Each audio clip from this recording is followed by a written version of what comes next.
আমি 1 কেজির মতন বিরিয়ানির চাল নিয়ে নিয়েছি। এটা এবার ভিজিয়ে নেব। হলো যে বিরিয়ানি রান্না হবে আজকে বাড়িতে, তার কারণে এটা এবার ভিজিয়ে নেব। দেখতে থাকো ভিডিওটা। তো বিরিয়ানির জন্য আমি এরম বড় বড় করে আলু কেটে নিয়েছি। দেখতে পাচ্ছ তোমরা, এরম বড় বড় করে আলু কেটে নিতে হবে বিরিয়ানিতে। এবার এই আলুটা আমি প্রেসারে সিদ্ধ করে নেব।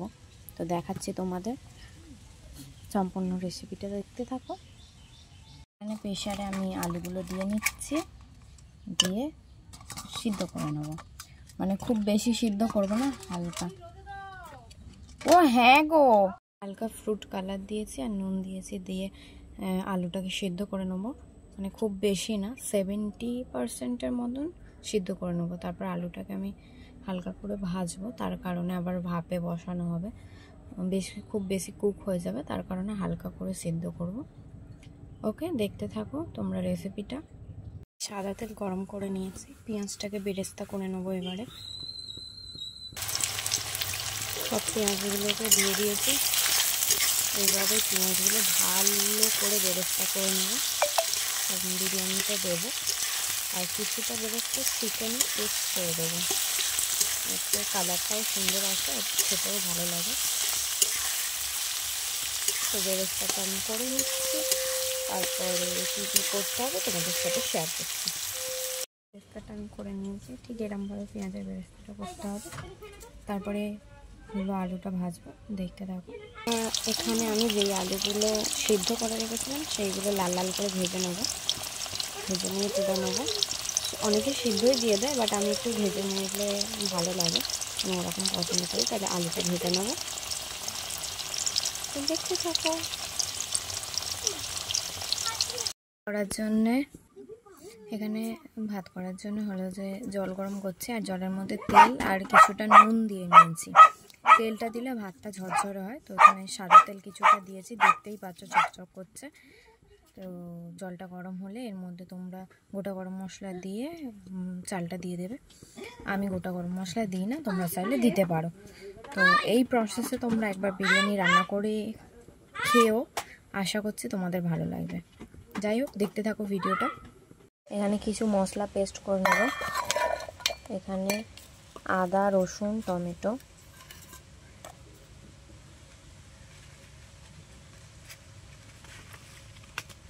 আর হলো বিরিয়ানি গোটা গরম মশলা। এখানে গোলাপের পাপড়ি, মিঠাকার, সব রকম, মানে গোটা গরম মশলা যা যা হয় সব রকম আছে।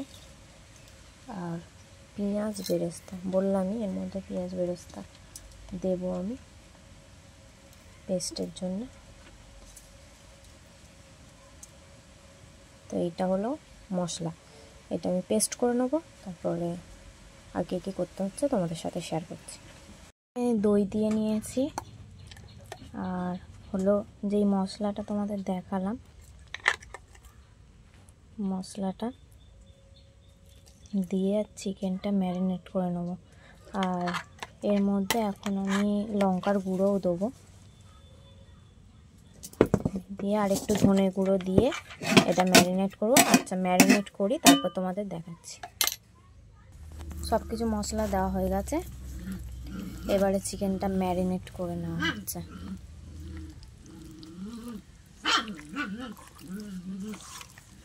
আর এদিকে আমি গ্যাসও জ্বালিয়ে দিয়েছি।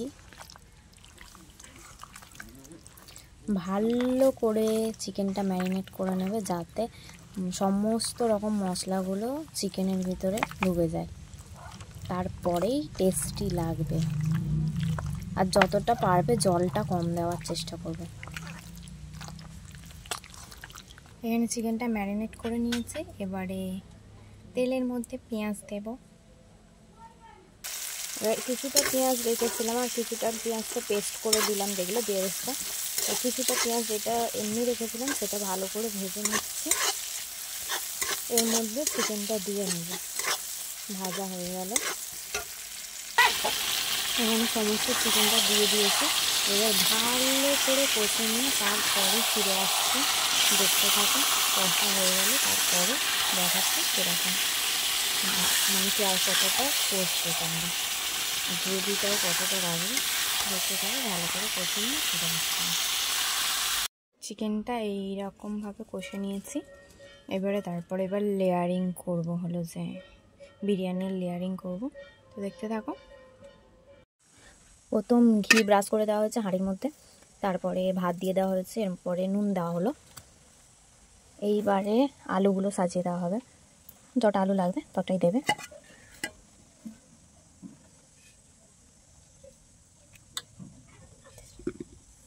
চারটে আলু দিয়ে দেওয়া হলো, এরপরে চিকেন দেওয়া হবে। এখানে আমি চিকেন দিয়ে নিচ্ছি। তো চিকেনটা হালকা গ্রেভি করেছি।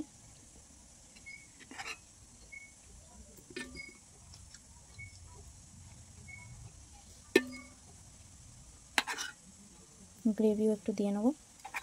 তারপরে এর মধ্যে গোলাপ জল, কেওড়া জল এগুলো দেব। এর মধ্যে একটু করে গোলাপ জল, একটু কেওড়া জল দেওয়া হলো। এবারে এর উপরে আবার ভাতের লেয়ার দিয়ে আবার সেম প্রসেস চলবে। তো দেখতে থাকো, পুরো লেয়ার করে নিয়ে তারপর তোমাদের দেখাচ্ছি। এর পরের লেয়ারে ধনেপাতা একটু বেরেস্তা দেওয়া হয়েছে, আগের লেয়ারটায় মনে নেই তাই দেওয়া হয়নি। দেখতে থাকো তারপরে লেয়ারে কী করা হচ্ছে। তো লাস্ট লেয়ারে ডিম দিয়ে দেওয়া হয়েছে, সম্পূর্ণ রেডি হয়ে গেছে।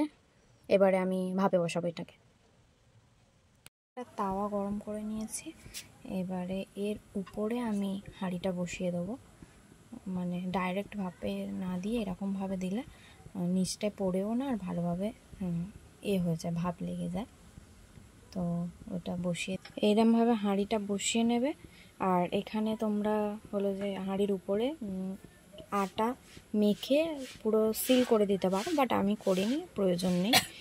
এমনি হলো যে ভাব হবে, আর কিছু মানে ওর যে অ্যারোমাটা বেরোবেও না, অসুবিধা হবে না। এবারে আর গ্যাসটা একদম কম হিটে দিয়ে দেবে। কিছুক্ষণ ওই ভাপে দিয়ে নেওয়ার পর তারপরে খাওয়ার জন্য রেডি। কীরকম হচ্ছে দেখাচ্ছি তোমাদের। এই দেখো বিরিয়ানি আমার রেডি। এইবার একটু আলু, এখানে একটু চিকেন, একটু ডিম, পেঁয়াজ, হ্যাঁ শসা নিয়ে এইরকম করে মেখে আর খেয়ে নেব।